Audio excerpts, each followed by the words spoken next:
Assalamualaikum warahmatullahi wabarakatuh. Waalaikumsalam warahmatullahi wabarakatuh. Bu Qulatul Lutfiyah MPD sebagai dosen penguji. Kita siang hari ini akan melaksanakan ujian komprehensif atas nama Saudari Novi Taksiatul Nihayah, dan ujian komprehensif ini adalah salah satu rangkaian dari pelaksanaan PPG Anda di UIN Salatiga. Presentasi dimulai dari sekarang. Monggo. Assalamualaikum warahmatullahi wabarakatuh. Perkenalkan, saya Novita Zkiatun Nihayah, mahasiswa PPG dalam jabatan Angkatan 1 UIN Salatiga. Untuk modul ajar yang saya sampaikan pada kesempatan kali ini adalah tentang melestarikan Al-Quran, yaitu tentang pelestarian alam dan lingkungan yang diambil dari materi Al-Quran dan hadis. Informasi umumnya, ini modul ajar disampaikan untuk siswa kelas 8. Kemudian alokasi waktunya untuk 1 kali pertemuan yaitu 3 kali 40 menit.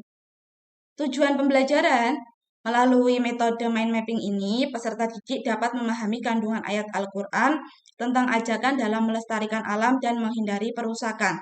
Masuk pada kegiatan inti, kita sudah masuk pada sintak dari PBL itu sendiri. Dari yang pertama adalah orientasi, sintak kedua yaitu mengorganisasi peserta didik. Kemudian membimbing penyelidikan. Jadi posisinya guru sebagai fasilitator.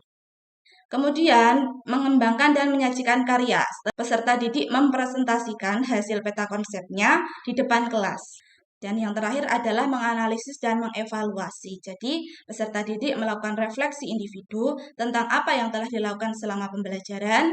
Di sini referensinya ada Al-Quran dan terjemah dan juga buku paket pembelajaran. Kemudian lampiran selanjutnya adalah LKPD. Nah, LKPD ini sebagai acuan bagi setiap kelompok merencanakan program perencanaan pelestarian lingkungan di sekolah. Nah, dari LKPD ini siswa diminta membentuk peta konsep yang contohnya seperti ini.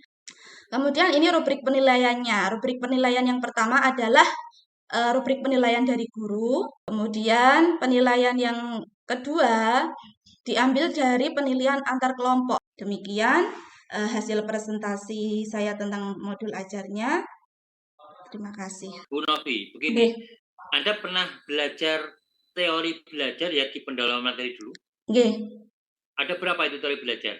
Ada 5. Konstruktivisme, behaviorisme, kognitivisme, humanisme, dan sosial. Oke, yang dimaksud yang konstruktivisme itu maksudnya gimana? Kalau konstruktivisme itu siswa itu diajak untuk pendalaman materi secara aktif, berdiskusi, saling berbagi pendapat, seperti itu, Pak. Yang behavioristik? Behavioristik itu lebih kepada dari stimulus ke respon. Jadi siswa dan guru saling memberikan umpan balik. Jadi dari guru ada stimulasi, kemudian siswa ada responnya. Kalau sosial? Kalau sosial, prosesnya seperti pengamatan dan meniru, seperti itu, Bapak. Kalau humanisme? Kalau humanisme, maksudnya lebih menekankan pada proses, tidak hanya pada hasil. Karena di situ humanisme itu lebih kepada memanusiakan manusia. Oke. Ketika Anda membuat modul ajar yang Anda sampaikan tadi, itu Anda pakai teori belajar yang mana? Kebetulan di sini saya menggunakan teori humanisme. Kenapa humanisme? Karena menurut saya teorinya itu tadi tidak menekankan hanya pada hasil akhir saja, tetapi lebih kepada proses dan hasilnya. Kemudian dalam hal ini menurut saya teorinya yang paling cocok dengan kurikulum merdeka yang di mana pembelajarannya berpusat pada murid. Jadi dalam hal ini murid terlibat aktif dalam kegiatan pembelajaran, kemudian kita bisa arahkan dalam kegiatan berkelompok, kemudian tidak hanya menekankan pada aspek kognitif saja, tapi juga afektif dan psikomotoriknya itu ingin dicapai dengan baik pula. Kalau sekarang selanjutnya untuk TPACK-nya ada di mana modul ajar Anda itu? TPACK-nya, jadi waktu saya menyampaikan pemantik di pemantik ini, selain gambar, saya juga menyediakan video tentang kerusakan alam. Kemudian dalam membuat lembar kerja yang digunakan ini. Oke, kalau dalam asesmen itu Anda menggunakan formatif dan sumatif tidak? Nggih. Ada nggak yang ini menggunakan soal yang hot gitu? Biasanya HOTS-nya disampaikan ketika tes sumatif akhir semester. Oke. Ya, monggo dilanjutkan Bu Ula. Oke, Bu Novita Skiatunihaya. Inggih, sekarang yang pertama kaitannya dengan P5 PPRA.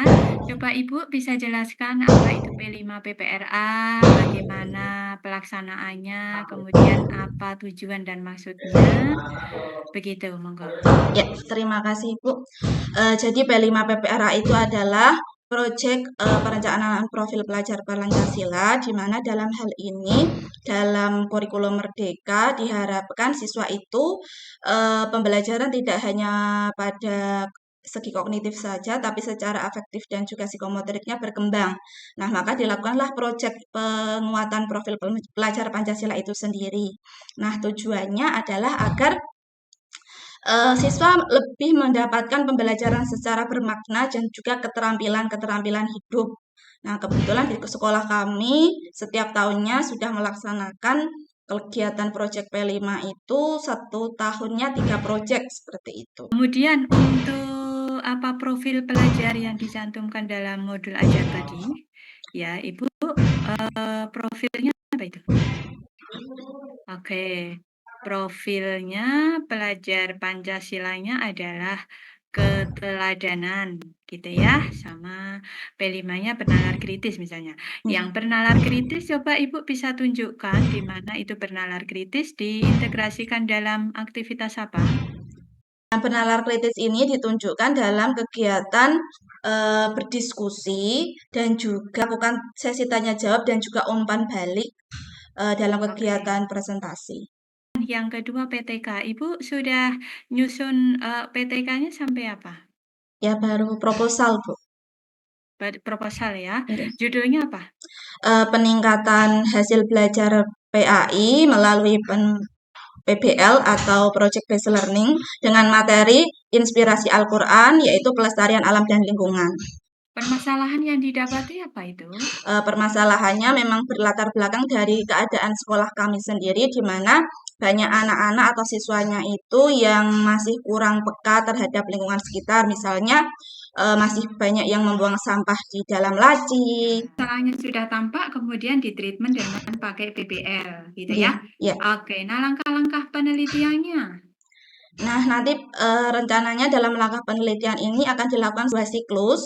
Yang siklus pertama ini dengan PBL ini. Setiap siklus itu apa? Terdiri dari apa?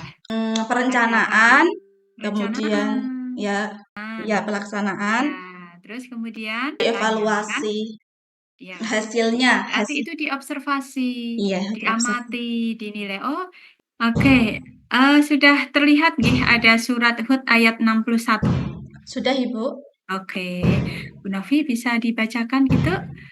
Baik. Monggo. A'udzu billahi minasyaitonir rajim. Bismillahirrahmanirrahim. Wa ila thamud akhahum salihan qala ya qaumi ibudullah ma lakum min ilahin ghairuh huwa ansha'akum minal ardi wasta'marakum fiha fastaghfiruhu thumma tubu ilaihi inna rabbi qaribum mujib. Nah, waqaf itu apa? Tempat berhenti. Oke. Nah, di ayat itu ada berapa waqaf itu? Ada 3. Kalau misalnya ini saya baca wa ila samuda akhahum sholiha.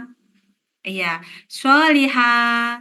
Itu sholihanya itu termasuk mat apa? Mat iwat. Kenapa mat iwat? Karena itu ada tanwin.